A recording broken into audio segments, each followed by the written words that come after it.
of you know of a man called Robert Mugabe? Robert Mugabe of Zimbabwe. He's in it now.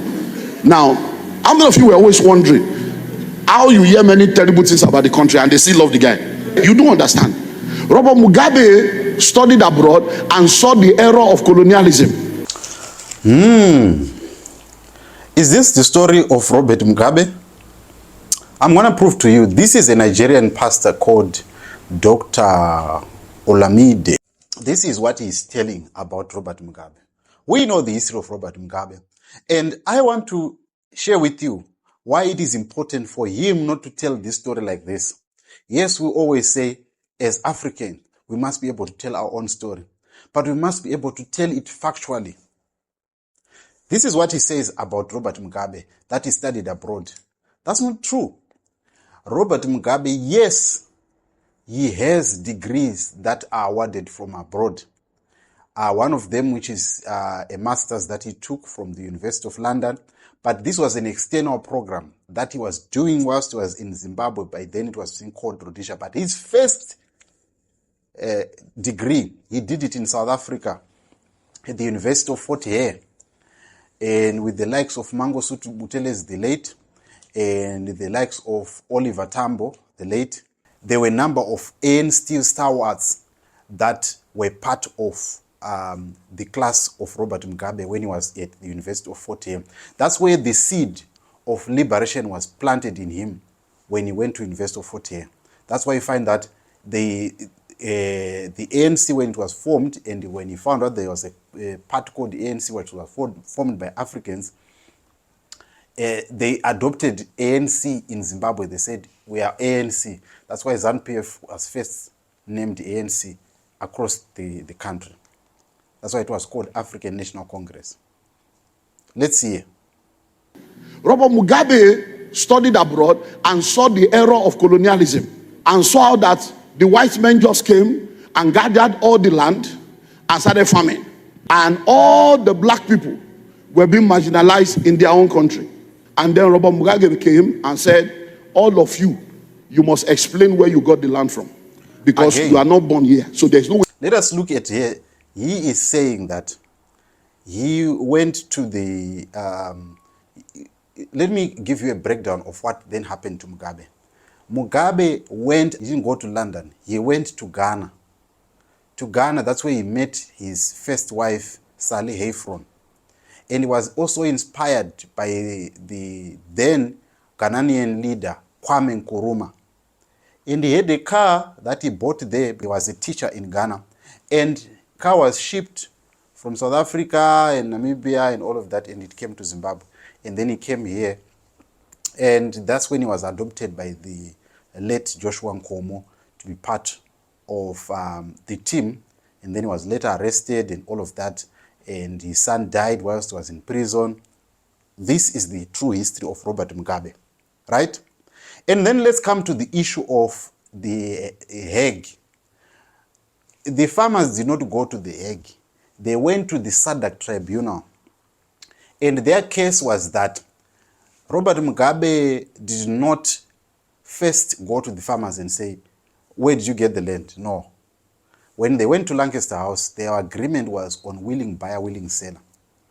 And in 2000, the contention that was there was, this willing buyer and willing seller is not working because Britain was refusing to pay the reparations of, or to pay the compensation that was needed in the willing buyer, willing seller that they had at Lancaster House. Because the agreement that they had them with the Conservatives, with Margaret Thatcher. And when the Labour Party came in with Tony Blair, they said, we don't know and we don't care. And there was the lady that was the secretary that sent Mugabe that letter. And Mugabe was very furious about that. And in 2000, that's when the fast track land reform program was then initiated. How did it happen? The fast track program happened when war veterans put so much pressure on Robert Mugabe with the likes of Chenjera Hunzu and other guys. They were saying that, look, we said we fought for land. Now it's 20 years. We don't have land. Where is the land? They wanted land. because the willing buyer, willing seller was not conducive, because it was not, they could get a willing seller here, and then at the next farm, there is no willing seller. They have to go to another farm, no willing seller. And then they get when they get the other willing seller, the land might not be that good for human settlement. So they took the case all the way to the Hague, all the way to the highest level of court. And Robert Mugabe won the case on behalf of the entire country and emancipated them to own land. But what he did not do, I'm coming to the second level. The first part, which is what he did. And how did they win the case? When they finally got to the highest level, he said, I just want them to tell me, in order for a foreigner to own a land in a place where they were not born, someone must have handed over the land to them and say, I give you or I sell it. They should just show me the receipt of the person that sold land to them, because they are not Zimbabwean. That's how he won the whole case. Page 2, who gave you the land? Because you always hear that story that you will throw stone. How many of you have that? You will throw stone like this. Now, that is elementary. What the white man did is they will come, they will now put a horse on the land, say the horse should start running. That when the horse is tired, when the horse is tired, that's why their land stopped. That's how they collected land. But you see, what Mugabe did not understand was that owning the land does not mean you have the skill to handle it. So that was the reason why the willing buyer, willing seller didn't work. So in 2000, they wanted to correct the willing buyer, willing seller, which was supposed to have not happened, because they wanted to make sure that black people get their land back. But they say, no, let's get it gradually. And the gradual process did not work. So that is the history. Right. And to say that the people were emancipated with the land that was given to them. No, people were just occupied the land. And then there was a program of A1, A2, A3, and all of that. But a few inside ZANU-PF are the ones who benefited most. Some more veterans also benefited. But people were not given title deeds to the land. And then the SADC tribunal, what it said, it spoke about the issue of the developments that the white farmers had, and that is the compensation that is being talked about now by the current regime of President Idi Mnangagwa, of saying we need to pay the white farmers the developments that they made, because they won that court case at the SADC tribunal, and the Zimbabwean government has an obligation to pay them for the developments that they made on the farms. Only, they are not being given their land back.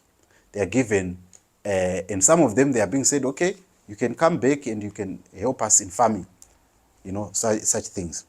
And then the last story is the story of saying that the horse, that story was spoken by Dr. Arikana Chihombori Kwao. She's the one who spoke about this issue of the horse getting tired and then they peg the land. That story it was an oral tradition story. So, of course, we can't deny that that could have happened. We can't say that did not happen, because we know that many soldiers who fought in the World War II, the likes of even Ian Smith, they were given, these privileges. That's why he came and became a prime minister in Rhodesia. It was because it was sort of an award for the work that he did in the World War II. So many can still remember that story, and it's being corroborated with some of the books that were written. So if we want to tell our African stories, let us tell it as it is. Let us not add some salt. Let us not add things in order to. Let us tell our real African stories. Yes, it is good that he's telling his congregation, but let the story be true. That is the story of the former president of Zimbabwe, Comrade R.G. Mugabe. If I was to give him a mark, I would give him 30%, because he did not tell the 70% of his story was really cooked up. It's not the story of Robert Mugabe.